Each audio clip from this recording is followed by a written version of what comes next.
Arjuna said, "O mighty-armed Krishna, I wish to understand the ways of renunciation.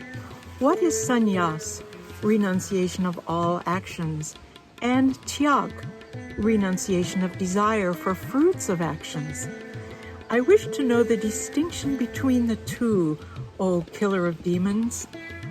The Supreme Lord said, "The outward, fully renounced way of life is called Sanyas, and to give up the results of all activities is an inner renunciation called Tyaga by the wise. Some learned people declare that all kinds of actions should be given up as evil, while others maintain that acts of sacrifice, charity, and penance should never be abandoned. O best of Bharatas, listen to me now about renunciation.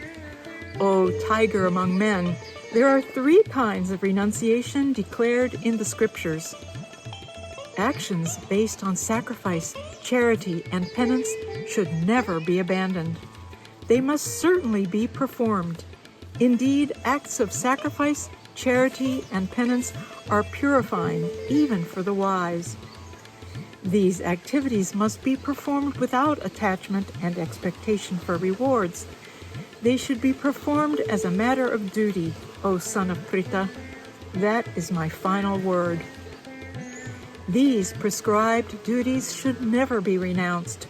Such deluded renunciation is said to be in the mode of ignorance. To give up prescribed duties because they are troublesome or cause body discomfort is renunciation in the mode of passion. This renunciation is never beneficial or uplifting. When actions are taken out of duty because they should be done, Arjuna, and when one relinquishes attachment to any reward, this is considered renunciation in the nature of goodness. Those who neither avoid disagreeable work nor seek work because it is agreeable are persons of true renunciation. They are endowed with the mode of goodness and have no doubts about work. For the embodied being, it is impossible to give up all activities entirely, but those who relinquish the fruits of their actions are said to be truly renounced. The 3-fold fruits of actions, pleasant, unpleasant, and mixed, accrue even after death to those attached to personal rewards. But those who renounce the fruits of their actions have no such results to suffer or enjoy in the here or hereafter. O Arjuna, now learn from me about the 5 factors which bring about accomplishment of all actions. This doctrine of Sankhya explains how to stop karmic reactions. The 5 factors are the body, the doer, the senses, the efforts, and the supreme soul. These are the 5 factors of action. These 5 are the contributing factors for any action, whether right or wrong, performed with body, speech, or mind. Therefore, one who thinks the self to be the only doer, not considering these 5 factors, is certainly of impure intelligence and cannot see things as they are.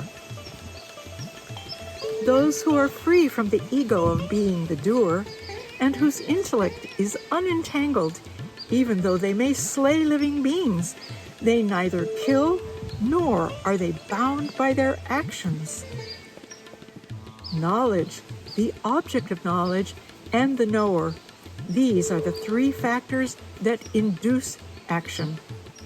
The instrument of action, the act itself, and the doer, these are the 3 constituents of action. In the Sankhya philosophy, knowledge, action, and the doer are 3 factors further distinguished by the 3 gunas: goodness, passion, and ignorance. Listen as I describe them. Understand that knowledge in the mode of goodness is that in which a person sees one undivided, imperishable spiritual nature within all diverse living beings. Knowledge in the mode of passion is that by which one sees many living beings in diverse bodies as being individual and unconnected. Knowledge in the mode of ignorance is that in which one is engrossed or attached in a single fragmental concept of work as if it encompasses the whole and not grounded in reason or based on truth. Action that is in accordance with the scriptures, which is free from attachment and aversion, and which is done without desire for rewards, is in the mode of goodness. But action that is prompted by selfish desire, enacted with pride and full of stress, is in the nature of passion. That action is declared to be in the mode of ignorance, which is begun out of delusion, without thoughts to one's own ability, disregarding consequences, loss, and injury to others. The performer is said to be in the mode of goodness when he or she is free from egotism and attachment, endowed with enthusiasm and determination, and balanced in success and failure. The performer is considered in the mode of passion when he or she craves the fruits of the work, is covetous, violent-natured, impure, and moved by joy and sorrow. A performer in the mode of ignorance is one who is undisciplined, vulgar, stubborn, deceitful, slothful, despondent, and procrastinating. Hear now, O Arjun, of the factors of intellect and determination distinguished by the three gunas, or modes of material nature. I now describe them in detail. The intellect is said to be in the nature of goodness, O Parth, when it understands what is right and wrong action, what is duty and what is non-duty, what is to be feared and what is not to be feared, what is binding and what is liberating. The intellect is considered in the mode of passion when it is confused between righteousness and unrighteous action, and cannot distinguish between right and wrong conduct. That intellect shrouded under a spell of illusion and darkness, that strives in the wrong direction, imagines non-religion to be religion, and sees lies to be the truth, is of the nature of ignorance. Steadfast will that is developed through discipline, which sustains the activities of the mind, the life-giving prana, and sensory actions, is said to be determination in the mode of goodness. The steadfast will by which one holds to duty, pleasures, and wealth out of attachment, sense gratification, and desire for rewards is determination in the mode of passion. Determination which cannot go beyond dreaming, fearfulness, complaining, negativity, illusion, and conceit. Such unintelligent determination is in the mode of ignorance.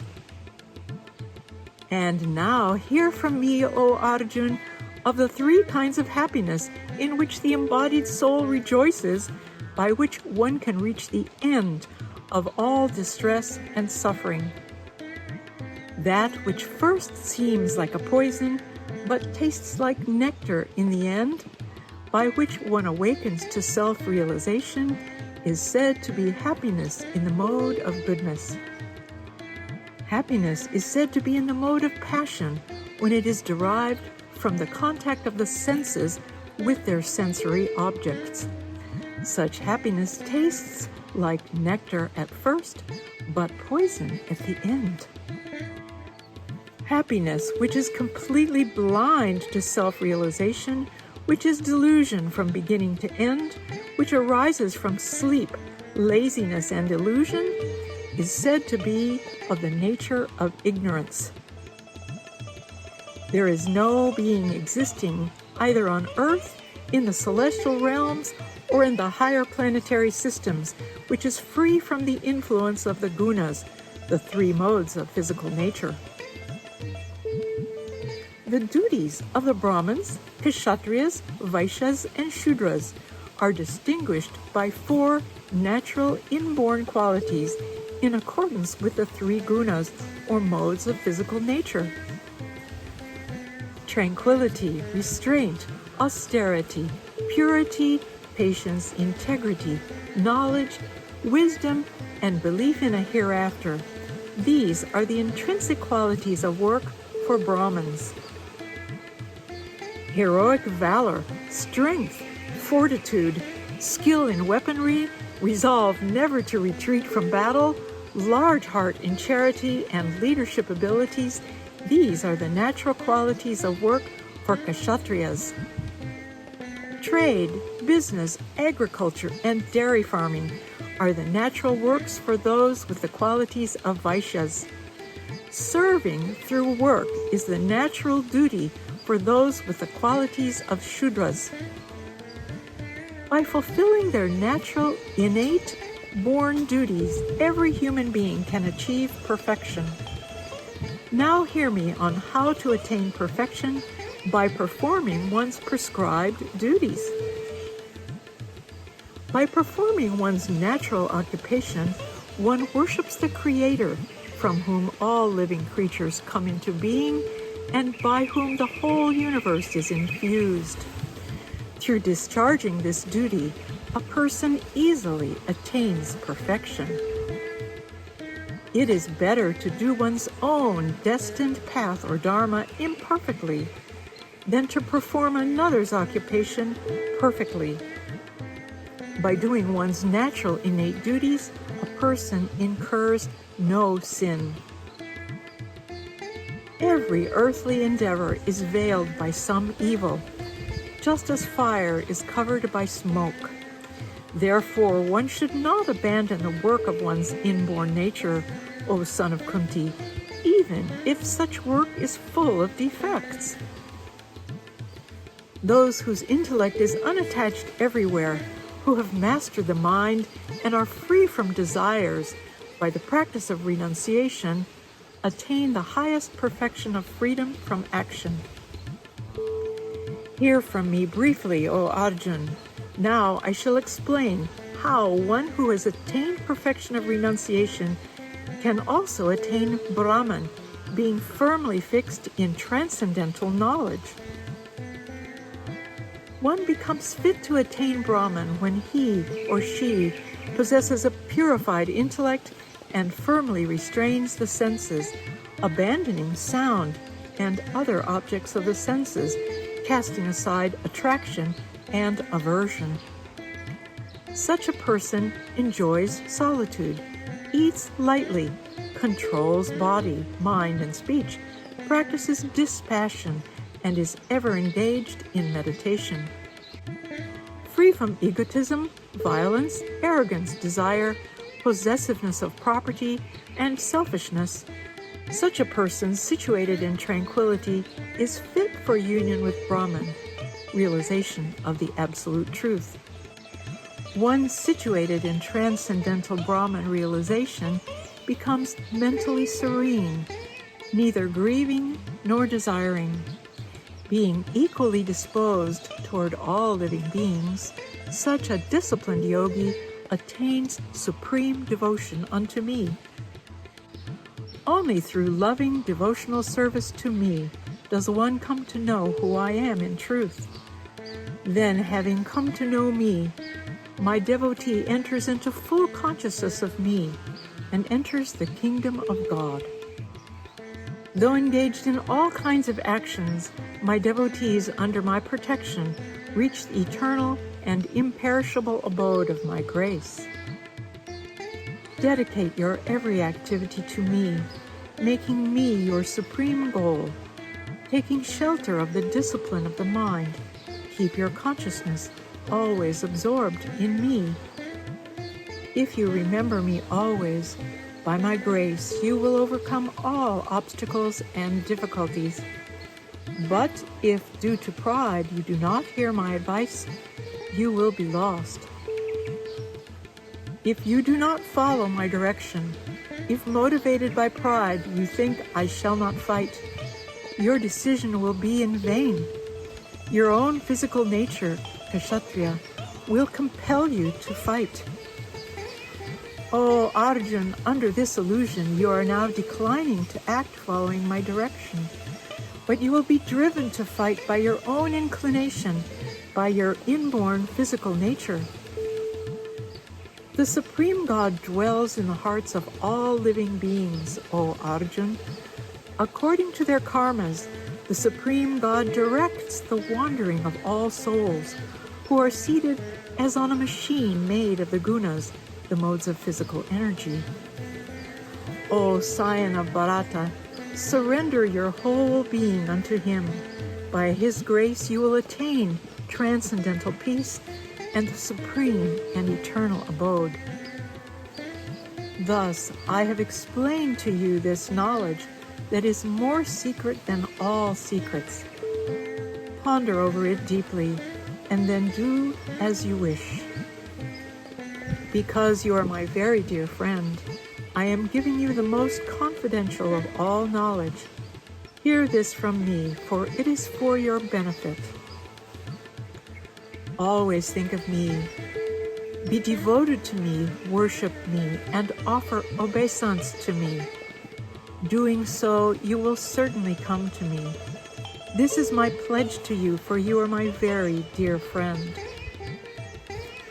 Abandon all activities of other paths and dharmas, and simply surrender unto me alone. I shall liberate you from all sinful reactions.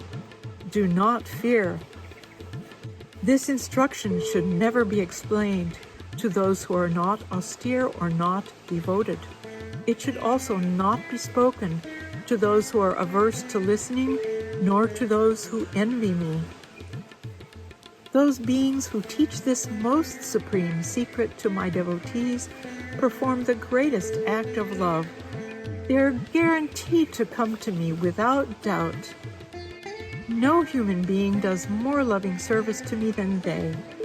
There shall never be anyone on this earth more dear to me. And I declare that they who study this sacred conversation worship me through their intelligence, through the sacrifice of knowledge. This is my view. Anyone who listens with faith and without envy will become free from sinful reaction and attain the planetary abodes where the pious dwell. O Arjun, conqueror of wealth, have you heard me with a concentrated mind? Have your ignorance and delusion been destroyed?